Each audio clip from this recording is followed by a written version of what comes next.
All right, hey guys, so this first video review is going to be on scientific notation.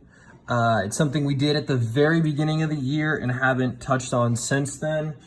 Reason why I wanted to do this is something that's going to help you in both math and especially your science classes going forward into high school.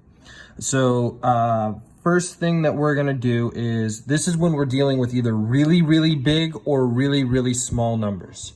And this is the one that all you guys ask me, hey, can I use my calculator for this? You don't need to use your calculator because all you're doing is counting the decimal places. So anytime you have a really, really big number or a really, really small number, what I want you to do is I want you to draw basically like your number line. So negative and then positive. So anytime we're dealing with a big number, obviously it's going to be positive.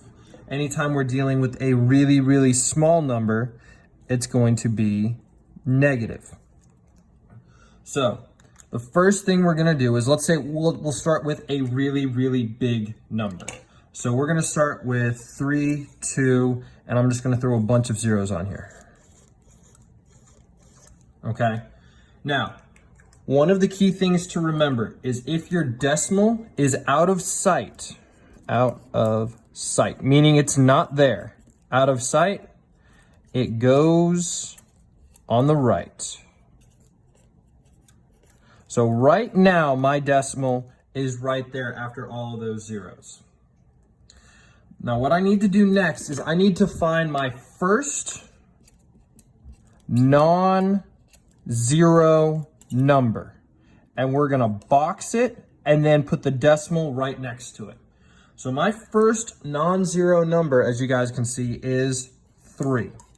And my new decimal is going to be right there between the 3 and the 2. So now all I have to do is count my decimal places, or how many butt cheeks I got to make between my two decimals. So we've got 1, 2, 3, 4, 5, 6, 7, 8 butt cheeks. So then we take this number here, so 3.2 times 10 to the power of 8. And the reason why we do that is because we have 8 butt cheeks. Now let's say that this number instead had been a 1. My scientific notation would be 3.201 times 10 to the power of 8. So basically what we're doing with scientific notation is we're trying to get a number that gets rid of all of these zeros. And we can do that to the power of 10. Now let's say, for example, we have a really small number. So let's start with 0.00000043. So I'm going to see the first couple steps the same. I'm going to find my first non-zero number. In this case, my first non-zero number is 4, and I'm going to put the decimal on the outside. Now, when we're counting our decimals, we're going from new to old, or the original. So like here, this one was my original. So I went from left to right. So going right, that made my exponent positive. Here, we're going to be going from right to left, my new decimal point to my old decimal point. So because I'm going left, that means this one is going to be small, so I'm going to have a negative exponent. So we're going to come here and go 1, 2, 3, 4, 5, 6, 7 butt cheeks. So I have 4.3 times 10 to the negative 7th. So instead of positive, this time it's negative because this number is really, really small and we had to move our decimal to the left. Now, going the opposite way.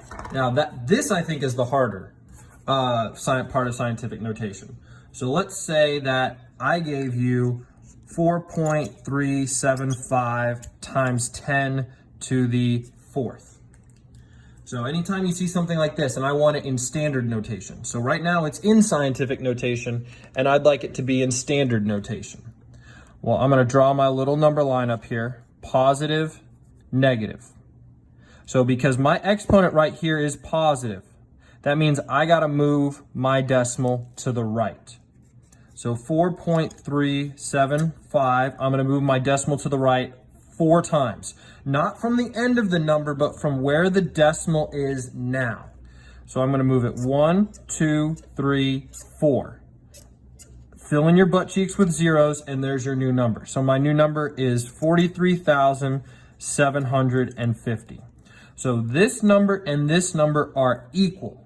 It just changes how it looks. So I moved my decimal 4 times to the right because it was a positive exponent from the original decimal point. Now let's say I have a really small number. So let's say I gave you 3.7 times 10 to the negative 5.